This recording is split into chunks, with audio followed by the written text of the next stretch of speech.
ಕೆಲವು ಪ್ರಸಂಗ ಕೆಲವರಿಗೆಲ್ಲ ಎಷ್ಟು ಅವಸ್ಥೆ ಆಗ್ತದಲ್ಲ. ಇಲ್ಲ, ನನಗೊಂದು ಬಹಳ ಆಸೆ ಇತ್ತು, ಒಂದಲ್ಲ ಒಂದು ದಿವಸ ನನ್ನ ಎದುರು ಇವರೊಂದು ಬಾಯಿ ಮುಚ್ಕೊಂಡಿರ್ಬೇಕು ಅಂತ. ದೇವರಿಗೆ ಇತ್ತೀಚೆಗೆ ಕುಂಕುಮಾತೆ ಅಭ್ಯಾಸ ಆಗಿ ಹೋಗಿದೆ. ಬಿಟ್ಟು ಕೊಡಬೇಡ. ಇಲ್ಲ ಸ್ವಾಮಿ, ಕಥೆಯಿಂದ ಸ್ವಲ್ಪ ಹೊರಗೆ ಹೋದ್ರು ಅವ ಜೋರಾಗ್ತಾನೆ. ಅಲ್ಲ ಸ್ವಾಮಿ. ಏನಮ್ಮ ಲಕ್ಷ್ಮಿ, ಓ ಇವ ಏನೋ ಅಪಶಕುನ ಮಾಡ್ತಾ ಇದ್ದಾನ. ಇಲ್ಲ ಸ್ವಾಮಿ, ವೈಕುಂಠ ಅಂತ ಹೇಳಿದ್ರೆ ಬೆಳಕು. ಹೌದು. ಆಗಾಗ ನೀ ಬಂದಾಗ ಕತ್ತಲೆ ಆಗ್ತದಂತ ಆದ್ರೆ ಯೋಚನೆ ಮಾಡ್ಬೇಕಾಗ್ತದೆ. ಮತ್ತೆ ಅಲ್ಲ, ನನಗೆ ಅನ್ನಿಸುವುದು ಇವ ಬೇಕು ಅಂತಲೇ ಕತ್ತಲೆ ಮಾಡುವುದಾ ಅಂತ. ಅಮ್ಮ, ಇಲ್ಲ ಇಲ್ಲ, ಹೊತ್ತು ಕಳೆಯುವ ಸಮಯ ಬಂದು ಹೋದ್ರೆ ಬೇಕಂತಲೇ ಕತ್ಲೆ ಮಾಡಿದ್ರೇನು ಅಂತ ಹೇಳ್ಬಹುದು. ಇದಾಗಲ್ಲ ನೋಡಿ. ಇಷ್ಟೊತ್ತಿಗೆಲ್ಲ ಬೇಕಂತಲೇ ಆಗ್ತದ? ಇಲ್ಲಪ್ಪ, ಅದಲ್ವೇ ಅಲ್ಲ, ಅದೇನೋ ದೋಷ ಇರಬಹುದು. ಮತ್ತೊಂದು ದುಷ್ಟ ರಾಕ್ಷಸರು ಬಂದಾಗ ನನ್ನವರು ಅವರನ್ನೆಲ್ಲ ಕೊಂದು ಕಡೆ ಇದ್ದಾರೆ. ಸುಮ್ಮನಿರಿ ಅಮ್ಮ, ನಿಮ್ಮ ಕಥೆಯೇ ಗೊತ್ತಿಲ್ಲ, ಏನೋ ಗೊತ್ತಿಲ್ಲ ನಿಮಗೆ. ಗಂಡ ಹೋದ್ರು, ಅಲ್ಲೇನೋ ಮಾಡಿದ್ರು, ಇಲ್ಲಿಗೆ ಬಂದು ನಿಮಗೆ ಹೇಳಿದ್ರು. ಅವ್ರು ಹೇಳಿದ್ದನ್ನೇ ಸತ್ಯ ಎನ್ನುವುದಾಗಿ ಭಾವಿಸಿ ಅದನ್ನೇ ಗಟ್ಟಿಯಾಗಿರಿಸಿಕೊಂಡವರು ನೀವು. ಅಲ್ಲ, ಇವ ಮಾತಾಡುವಾಗ ಬಹಳ ಸಂಸಾರದಲ್ಲಿ ಮುಂದುವರಿದು ತನ್ನ ಹೆಂಡತಿಗೆ ಸುಳ್ಳು ಹೇಳಿದ ಗಂಡನ ಹಾಗೆ ಮಾತಾಡ್ತಾರಪ್ಪ ಇವ. ಅವೆಲ್ಲ ಒಂದಲ್ಲ ಹೇಳುವುದಿಲ್ಲ ಸ್ವಾಮಿ. ಅಮ್ಮ, ದೇವರಿಗೆ ಇತ್ತೀಚೆಗೆ ಕುಂಕುಮಾತೆ ಅಭ್ಯಾಸ ಆಗಿ ಹೋಗಿದೆ. ಮತ್ತೆ ಕೆಲವು ಬಾರಿ ಏನಾಗ ನನಗೆ ಗೊತ್ತು. ಯಾಕೆ ಗೊತ್ತಾ, ಕೈಯಲ್ಲಿ ಅಂತದ್ದೇ ಹಿಡ್ಕೊಂಡಿರುವಾಗ ಅಂತದ್ದೇ ಮಾತಾಡ್ಬೇಕಾಗ್ತದೆ. ಆದ್ರೂ ಒಂದುಂಟಮ್ಮ, ನಾವು ಕೈಯಲ್ಲಿ ಯಾವುದನ್ನು ಹಿಡಿತೇವೆ ಎನ್ನುವುದು ಪ್ರಧಾನ ಅಲ್ಲ, ಹಿಡಿದದ್ದನ್ನು ನಾವು ಎಷ್ಟು ಸರಿ ಮಾಡಿಟ್ಕೊಂಡಿದ್ದೇವೆ ಎನ್ನುವುದು ಪ್ರಧಾನ. ಅದು ಒಂದಾದ್ರೆ ಈಗ ಯಾವುದೇ ಒಂದು ವಸ್ತು ಆಗಿರ್ಲಿ, ವ್ಯಕ್ತಿ ಆಗಿರ್ಲಿ, ನಮ್ಮ ನಿಯಂತ್ರಣದಲ್ಲಿ ಉಂಟು ಅಂತಾದ ಮೇಲೆ ನಾವು ಹೇಳಿದ ಹಾಗೆ ವಸ್ತುವೋ ವ್ಯಕ್ತಿಯೋ ಕೇಳುವಷ್ಟು ನಮಗೆ ಘನಸ್ಥಿಕೆ ಎನ್ನುವುದು ಬೇಕು. ಕೆಲವೊಮ್ಮೆ ಹಾಗಾಗ್ತದೆ, ಗೊತ್ತಿರುವುದಿಲ್ಲ, ಒಳ್ಳೇದಂತ ಹಿಡ್ಕೊಳ್ಳುವುದು, ಕಡೆ ಗೊತ್ತಾಗ್ತದೆ ಅದು ಒಳ್ಳೇದಲ್ಲ ಅಂತ. ಇದು ಮೊನ್ನೆ ಹಿಡ್ಕೊಂಡದ್ದಲ್ಲ, ಅಲ್ಲ, ಯಾವಾಗಿಂದ ಇದ್ದದ್ದು ಕೈಯಲ್ಲಿ. ಸರಿಯಾಗಬೇಕಾದ್ರೆ ಎಷ್ಟು ವರ್ಷ ಬೇಕಾಗ್ತದೆ ಗೊತ್ತಾ? ಸುಮ್ಮನಿರಿ ಅಮ್ಮ, ಅದೇ ಹೌದು ಅಂತಾದ್ರೆ ನೀವು ಒಟ್ಟಿಗಿದ್ದು ಎಷ್ಟು ವರ್ಷ ಆಯ್ತು? ಲಕ್ಷ್ಮಿ, ನೀನೇ ಹೌದಪ್ಪ. ಅಲ್ಲಮ್ಮ, ಈಗ ಒಟ್ಟಿಗಿದ್ದಲ್ಲಿಗೆ ಎಲ್ಲ ಸರಿಯಾಗುವುದು ಹೌದು ಅಂತಾದ್ರೆ ನೀವು ಗಂಡ ಹೆಂಡತಿ ಒಟ್ಟಿಗಿದ್ದು ಎಷ್ಟು ವರ್ಷ ಆಯ್ತು ಈಗ? ಯಾಕೆ, ಕೆಲ ವರ್ಷ ಆಯ್ತು. ಮತ್ತೆ ಯಾವ್ದು ಸರಿಯಾಗಿದೆ? ಯಾವ್ದು ಸರಿ ಇಲ್ಲ. ಯಾವ್ದು ಸರಿ ಉಂಟು? ನೀನೊಂದು ಸರಿಯಾದೆಯಲ್ಲ, ಸಾಕು ಬಿಡು. ನನ್ನ ಕಥೆ ಬಿಡಿ ಅಮ್ಮ, ನಾನು ಸರಿಯೇ ಇದ್ದದ್ದು. ಹೇಳಪ್ಪ. ಈಗ ಪ್ರಕಟ ಆಗಿದ್ದೇನೆ ಅಷ್ಟೇ.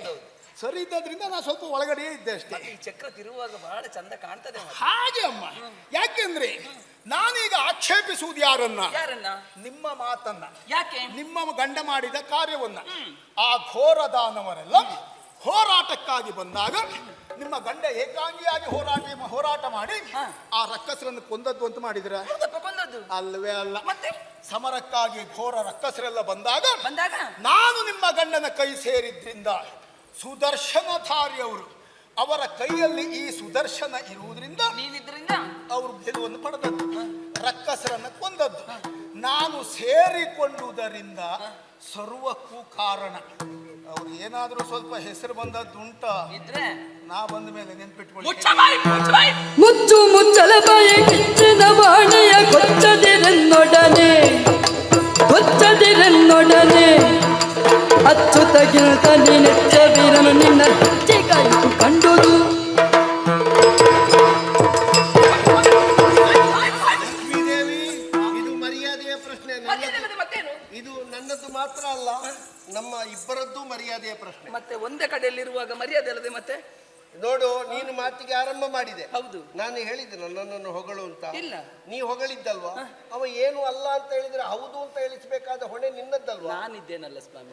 ಇವನಿಗೆ ಸನಕಾದಿಗಳು ಹೊಗಳುವಾಗ ಇವನಿಗೆ ಏನು ಕೇಳಲಿಲ್ವಾ? ಹಾಗಾದ್ರೆ ನಾರದಾದಿ ದೇವತೆಗಳು ಹೊಗಳುವಾಗ ಇವನಿಗೆ ಏನು ಕೇಳಲಿಲ್ವಾ? ಅದಕ್ಕಿಂತ ಹೆಚ್ಚಿಗೆ ನಾನೇನು ಹೇಳಿದ್ದೇನೆ ನೋಡಿ ಅಮ್ಮ, ಇಷ್ಟು ದಿವಸ ನೀವಿಬ್ರು ಒಟ್ಟಿಗಿದ್ದದ್ದು ಹೌದು, ಆದ್ರೆ ಒಟ್ಟಿಗಿದ್ದದ್ದು ಹೇಗೆ? ನಾನು ಹೀಗೆ ಹೇಳ್ತೇನೆ, ನೀನು ಹೀಗೆ ಹೇಳು, ನೀನು ಹೀಗೆ ಹೇಳು, ನಾನು ಹೀಗೆ ಹೇಳ್ತೇನೆ ಹೇಳ್ಕೊಂಡು. ಇವತ್ತು ಅದು ನಡೆಯುವುದಿಲ್ಲ. ಎದುರಿಗೆ ನಾನಿದ್ದೇನೆ. ಒಂದು ಮಾತು ಬಿಟ್ಟು ಕೊಡಬೇಡ. ಇಲ್ಲ ಸ್ವಾಮಿ, ಕಥೆಯಿಂದ ಸ್ವಲ್ಪ ಹೊರಗೆ ಹೋದ್ರು ಅವ ಜೋರಾಗ್ತಾನೆ. ಅಲ್ಲ ಸ್ವಾಮಿ. ಅಮ್ಮ, ಇವರು ಮೊದಲೇ ಬೀಜ ಬಿತ್ತುವುದು ಕಥೆಯಿಂದ ಹೊರಗು. ನಾವೆಲ್ಲ ಕಥೆಯಿಂದ ಹೊರಗೆ ಹೋಗ್ತೇವೆ. ಇಲ್ಲಪ್ಪ, ನೀನು ಅದರಲ್ಲೇ ಇರುವುದು ಬಿಟ್ರೆ ಒಳಗಂತೂ ಬರುವುದೇ ಇಲ್ಲ. ಬರುವುದಿಲ್ಲ ಅಂತ ಆಯ್ತಮ್ಮ. ಈಗ ನಾವು ಕಥೆಯಿಂದ ಹೊರಗೆ ಇರ್ತೇವೆ ಅಂತ ಇಟ್ಕೊಳ್ಳೋಣ. ಎದುರಿಗಿದ್ದವರು ಅವ್ರು ಒಳಗಡೆ ಇದ್ರೆ ನಾವ್ ಯಾಕೆ ಹೊರಗಡೆ ಹೋಗ್ತೇವೆ? ಹೊರಗಡೆಯಿಂದ ಎಳೆಯುವಾಗ ಒಳಗಿಂದ ಸ್ವಲ್ಪ ಆಗಾಗ ಹೊರಗೆ ಅಂದ್ರೆ ಬರ್ಬೇಕಾಗ್ತದೆ. ನೀವು ಒಂದ್ ಎರಡು ಹೆಜ್ಜೆ ಈಚೆ ಇಡ್ತೀರಿ ಅಂತ ಲೆಕ್ಕ. ನಿನಗಾಗಿ ಇಡುವುದು ಈಗ, ನಿನಗಾಗಿ ಇಡುವುದು. ಇಡಿ ನೋಡಿ. ಮಾತಾಡಿದ್ರೆ ಜಾಗ್ರತೆ. ಬಾಯಿ ಮುಚ್ಚು ಅಂತ ಹೇಳಿದ್ನಲ್ಲ, ಅಧಿಕ ಎಲ್ಲರಲ್ಲಿ ಮಾತಾಡಿದಾಗ ನನ್ನಲ್ಲಿ ಮಾತಾಡ್ತೇನೆ ನೀನು. ಕಂಡುದ ನೋಡಿದೋರು ಕೆಂಡದಂತಾಗ ಸಿಟ್ಟು, ಕಂಡುದ ನೋಡಿದರೆ ಕೆಂಡದಂತಾಗ ಸಿಟ್ಟು, ಕೆಂಡದಂತಾಗ ಸಿಟ್ಟು. ಲಕ್ಷ್ಮೀ ದೇವಿ ನಿಮ್ಮ ಗಂಡ ನಾನಿಲ್ಲದಿರ್ದೋಡೆ ದಂಡ ಖಂಡಿತ, ನಿಮ್ಮ ಗಂಡ ನಾನಿಲ್ಲದಿರ್ದೋಡೆ ದಂಡ ಖಂಡಿತ. ಲಕ್ಷ್ಮೀ ದೇವಿ ನಿಮ್ಮ ಗಂಡ ನಾನಿಲ್ಲದಿರ್ದೋಡೆ ದಂಡ ಖಂಡಿತ. ಲಕ್ಷ್ಮೀ ದೇವಿ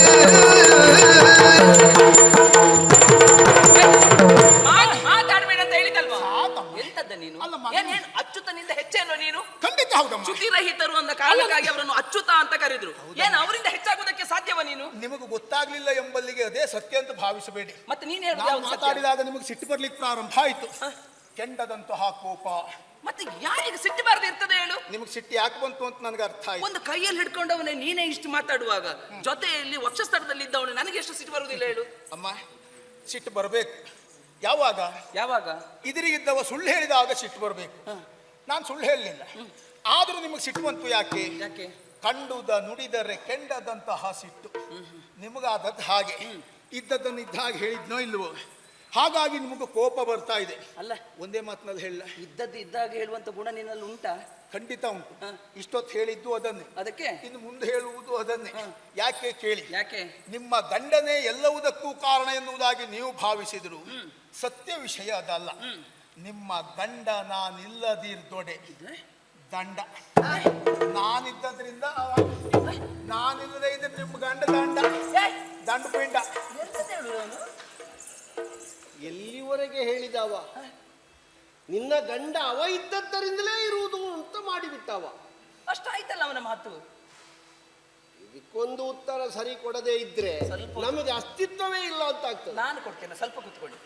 ಸ್ವಲ್ಪ ಹೊತ್ತು ಉಂಟು ಇನ್ನು. ಅವ ಕೈಯಿಂದ ಜಾರಿದ್ದೇ ಗೊತ್ತಾಗ್ಲಿಲ್ಲ ನನಗೆ. ಜಾರ್ಲಿ ಅವರನ್ನು ಜಾರಿಸ್ತೇನೆ. ಅವ್ರಿಗೆ ಕೆಲವು ದಿವಸ ಹಾಗಾಗುತ್ತೆ ಉಂಟಮ್ಮ, ಜಾರಿದ್ದೇ ಗೊತ್ತಾಗ್ಲಿಲ್ಲ ಕೈಯಿಂದ.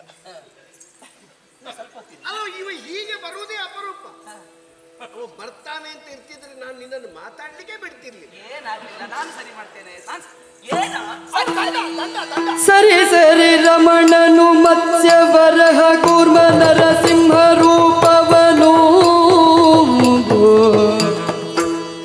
ಸರಿ ಸರಿ ರಮಣನು ಮತ್ಸ್ಯ ವರಹ ಕೂರ್ಮ ನರಸಿಂಹ ರೂಪವನು ಧರಿಸಿದ ನವರನ್ನು ಅರಿವಾಗ ನೀನಲ್ಲಿ ತೆರಳಿ ಅಡಗಿದೆ ಬೇಳು. ನಾಲಿಗೆ ಉಂಟು ಅಂತ ಬಾಯಿಗೆ ಬಂದ ಹಾಗೆ ಮಾತಾಡುವುದಲ್ಲ, ಏನಾಯ್ತಮ್ಮ ಈಗ? ಒಟ್ಟಾರೆ ಮಾತಾಡುವುದಲ್ಲ. ಇಲ್ಲ. ನೀನು ಹೇಳಿದ್ರೆ ಏನೇನು, ನೀನಲ್ಲದೆ ಇದ್ರೆ ನನ್ನವರು ಏನೂ ಅಲ್ಲ. ನಿಮ್ಮ ಗಂಡ ರಕ್ಕಸವನ್ನು ಬರಲ್ಲ. ಕೊಲ್ಲುವಲ್ಲಿ ನೀನು ಸೇರಿಕೊಂಡ ಕಾರಣಕ್ಕೆ ಮಾತ್ರ ನನ್ನವರಿಂದ ಸಾಧ್ಯವಾಯಿತು ಅಂತ ಅವರ ಆದ್ರೆ ಕೈಯಲ್ಲಿ ಈ ಸುದರ್ಶನ ಏ! ಇರುವುದರಿಂದ ಸಾಕಾಗೋದಿಲ್ವೋ? ಏನ್ ಸಾಕಾಗುವುದಿಲ್ಲ? ಕಾರಣ ಕೊಡಬೇಕಾಗ್ತದೆ. ಏನ್ ಕಾರಣ ಹೇಳಿ? ಕೇಳಿದಂತ ಪ್ರಶ್ನೆಗೆ ಸರಿಯಾದಂತ ಉತ್ತರವನ್ನು ನೀಡಬೇಕಾಗ್ತದೆ. ಹೀಗೆ ಸುದರ್ಶನ ಮಾತ್ರ ನನ್ನ ಕೈಯಲ್ಲಿ ಆಯುಧ, ಅದೇ ಗೊತ್ತಿಲ್ವಾ? ಬೇರೆ ಇಲ್ವಾ? ಸುದರ್ಶನ ಮಾತ್ರ ಅಲ್ಲ, ಉಳಿದ ಆಯುಧಗಳಿದ್ದಾವೆ. ಆದ್ರೆ ಆಯುಧದಲ್ಲಿ ಹೆಚ್ಚು ಪ್ರಯೋಜನ ಕೊಟ್ಟದ್ದು, ಇವರಿಗೆ ಸ್ವಲ್ಪ ಖ್ಯಾತಿ ಬಂದದ್ದು ಸುದರ್ಶನದಿಂದ ಮಾತ್ರ. ಓ, ನೀವು ಭಾವಿಸಿಕೊಂಡದ್ದು ಹಾಗೆ. ಹೇಳಿ, ಅವ್ರನ್ನ ಕೇಳಿ. ಇವ ನನ್ನ ಕೈಯಲ್ಲಿರುವುದು ಅವನ ಕೈಯಲ್ಲಿ ನಾನಿರುವುದ ಕೇಳು. ಸ್ವಲ್ಪ ಹೊತ್ತು ಬಿಟ್ಟು ಹಾಗೆ ಮಾಡ್ತಾನೆ ಅವನು. ಅಲ್ಲ, ನಾನು ಅವರ ಕೈಯಲ್ಲೇ ಇದ್ದದ್ದು ಹೌದು, ಆದ್ರೆ ನಾನು ಇರುವುದರಿಂದ ಅವ್ರು ಸಾಧನೆ ಮಾಡಿದ್ದು ಸಾಧ್ಯವೇ ಇಲ್ಲ. ಯಾಕೆ ಸಾಧ್ಯ ಇಲ್ಲ? ಕೇಳಿದಂತ ಪ್ರಶ್ನೆಗೆ ಸರಿಯಾದಂತ ಉತ್ತರವನ್ನು ನೀಡಬೇಕಾಗ್ತದೆ ನೀನು. ಹೇಳಿ ಅಮ್ಮ. ಅಲ್ಲ, ಎಂತದ್ದ ನೀನ? ನಾನೇ. ವೇದವನ್ನು ಅಪಹರಿಸಿದ ತಮಾಸುರ. ವೇದ ಅಂತ ಹೇಳಿದ್ರೆ ಬೆಳಕು, ಪ್ರಪಂಚವೇ ಕತ್ತಲಾಯಿತು. ಆ ಕಾಲದಲ್ಲಿ ಮತ್ಸ್ಯಾವತಾರವನ್ನು ತಾಳಿ ಆ ತಮಾಸುರನನ್ನು ಕೊಂದು. ಆಗ ನೀನೆಲ್ಲಿ ಎಲ್ಲಿದ್ದೆ ನೀನು? ಮತ್ಸ್ಯಾವತಾರ ಸಂಖ್ಯೆ ಒಂದು, ಸಂಖ್ಯೆ ಒಂದು. ಇವತ್ತು ಇವರಿಗೆ ಒಳ್ಳೆ ಕೆಲಸ. ನೀವು ಪ್ರಶ್ನೆ ಕೇಳುವುದು, ಇವ್ರ ಸಂಖ್ಯೆ ಹೇಳುವುದು. ಇಷ್ಟು ಇಷ್ಟು ದಿವಸ ಹಾಗಲ್ಲ, ಅವರೇ ಸಂಖ್ಯೆ ಹೇಳ್ಕೊಂಡು ಅವರೇ ಪ್ರಶ್ನೆ ಕೇಳ್ತಿದ್ರು. ಇವತ್ತು ನಾನು ಕೇಳ್ತೇನೆ. ಕೆಲವು ಪ್ರಸಂಗ ಕೆಲವರಿಗೆಲ್ಲ ಎಷ್ಟು ಅವಸ್ಥೆ ಆಗ್ತದಲ್ಲ. ಇಲ್ಲ, ನನಗೊಂದು ಬಹಳ ಆಸೆ ಇತ್ತು, ಒಂದಲ್ಲ ಒಂದು ದಿವಸ ನನ್ನ ಎದುರು ಇವರೊಂದು ಬಾಯಿ ಮುಚ್ಕೊಂಡಿರ್ಬೇಕು ಅಂತ. ಈಗ ಬಾಯಿ ಮುಚ್ಕೊಂಡವರಿಗೆಲ್ಲ ಏನು ಗೊತ್ತಿಲ್ಲ ಅಂತ. ನಾನೀಗ ಅವ್ರಿಗೆ ಗೊತ್ತಿಲ್ಲ ಅಂತ ಹೇಳಿದ್ದಲ್ಲ, ಅಂತೂ ಗೊತ್ತಿದ್ರು ಹೇಳುವಾಗಿಲ್ಲ. ಆಗ್ತದೆ, ಸಂದರ್ಭ ಆಗಿರ್ತದೆ, ಕಾಲ ಇದ್ದಾಗೆ ಇರುವುದಿಲ್ಲ. ಅಲ್ಲ, ಸ್ವಲ್ಪ ಹೊತ್ತಿನಲ್ಲಿ ಹೇಗಾಗ್ತದೆ ಅಂತ ಹೇಳಲಿಕ್ಕೆ ಹೌದಮ್ಮ. ಒಂದವನಲ್ಲಿ ಹೇಳು, ನಾ ಹೇಳುವುದಿಲ್ಲ. ನನ್ನನ್ನು ಅವ ಯಾವಾಗ ಪೂರ್ತಿ ಬಾಯಿ ಮುಚ್ಚಿಸಿದ ಅಲ್ಲಿಗೆ ಅವನ ಬೇಡಿಕೆಯು ಕಡಿಮೆ ಆಗ್ತದೆ. ಅಮ್ಮ, ನಾನು ಇಷ್ಟು ವರ್ಷ ಸುಮ್ಮನೆ ಇದ್ದದ್ದು, ಅವ್ರ ಎದುರುಗಡೆ ನಾನೇ ಬಾಯಿ ಮುಚ್ಕೊಂಡಿದ್ದದ್ದು ಯಾಕೆ ಗೊತ್ತಿಲ್ಲದೆ ಬೇಡಿಕೆ ಕಡಿಮೆ ಆಗಬಾರ್ದು ಅಂತ. ಮತ್ತೆ ನನಗೊಂದು ಧೈರ್ಯ ಉಂಟು, ಮತ್ತೊಂದು ಗಟ್ಟಿ ಭರವಸೆ ಉಂಟು. ಏನದು? ನಾನು ಏನು ಹೇಳಿದ್ರು ಸತ್ಯವೇ ಹೌದಾದ್ರೂ ನನ್ನನ್ನು ನೀವು ವಿರೋಧಿಸ್ತೀರಿ ಬಿಟ್ರೆ, ಸತ್ಯವೇ ಹೌದಾದ್ರೂ ಅವರನ್ನು ನೀವು ವಿರೋಧಿಸುವುದಿಲ್ಲ. ಯಾಕೆ? ಅವರೊಟ್ಟಿಗೆ ದಿನ ಕಳಿಬೇಕಲ್ಲ. ಹಾಗಲ್ವಾ, ಅವರು ಒಳಗಿದ್ದು ಹೊರಗಿದ್ದು ಅವ್ರು ಏನು ಅಂತ ಅರ್ಥೈಸಿಕೊಂಡಿದ್ದೇನೆ ನಾನು. ಹೊರಗಿದ್ದು ನಿನಗಲ್ಲ, ಅಪರೂಪಕ್ಕೆ ಒಮ್ಮೆ ಗೊತ್ತಾಗುದು, ಅದೆಲ್ಲ ಅರ್ಥ ಆಗುದಿಲ್ಲ ನಿನಗೆ. ಆಯ್ತಾ? ಮತ್ಸ್ಯಾವತಾರವನ್ನು ತಾಳಿ ತಮಾಸುರನನ್ನು ಕೊಂದಿದ್ದಾರೆ. ಪ್ರಶ್ನೆ ಸಂಖ್ಯೆ 1. ಆಗ ನೀನ್ ಎಲ್ಲಿದ್ದೆ? ನೀವು ಸಂಖ್ಯೆ ಮಾತ್ರ ಹೇಳಿದ್ರು ಸರ್. ಮುಳುಗುತ್ತಿರುವಂತ ಮಂದರಾದ್ರಿಯನ್ನು ಎತ್ತಿ ಹಿಡಿಯುವಲ್ಲಿ ಕೂರ್ಮಾವತಾರವನ್ನು ತಾಳಿದ್ರು. ಆಗ ನೀನ್ ಎಲ್ಲಿದ್ದೆ? ಭೂದೇವಿಯನ್ನು ರಕ್ಷಿಸುವಲ್ಲಿ ವರಾವತಾರವನ್ನು ತಾಳಿದ್ರು. ಪ್ರಶ್ನೆ ಸಂಖ್ಯೆ 3. ಪ್ರಹ್ಲಾದನನ್ನು ಉದ್ಧರಿಸುವಲ್ಲಿ ನರಸಿಂಹಾವತಾರವನ್ನು ತಾಳಿದ್ರು. ಬಲಿಯನ್ನು ಪಾತಾಳ ಕಟ್ಟುವಲ್ಲಿ ಒಟ್ಟು ವಾಮನನ ರೂಪವನ್ನು ತಾಳಿದ್ರು. 5 ಪ್ರಶ್ನೆ. ಇವತ್ತೈದು ಸಾಕು ನೋಡು. ಅಲ್ಲ, 5ಕ್ಕೆ ನೀನು ಉತ್ತರ ಕೊಡು. ಇಷ್ಟೆಲ್ಲ ಕೆಲಸ ಮಾಡಿದ್ದಾರೆ. ಇಷ್ಟೂ ಕೆಲಸ ಮಾಡುವಾಗ ಅವರು ಆಯುಧವನ್ನು ತಕೊಂಡು ಹೋಗ್ಲಿಲ್ಲ. ಇಲ್ಲ. ಹಾಗಾದ್ರೆ ನೀನ್ ಎಲ್ಲಿದ್ದಿ?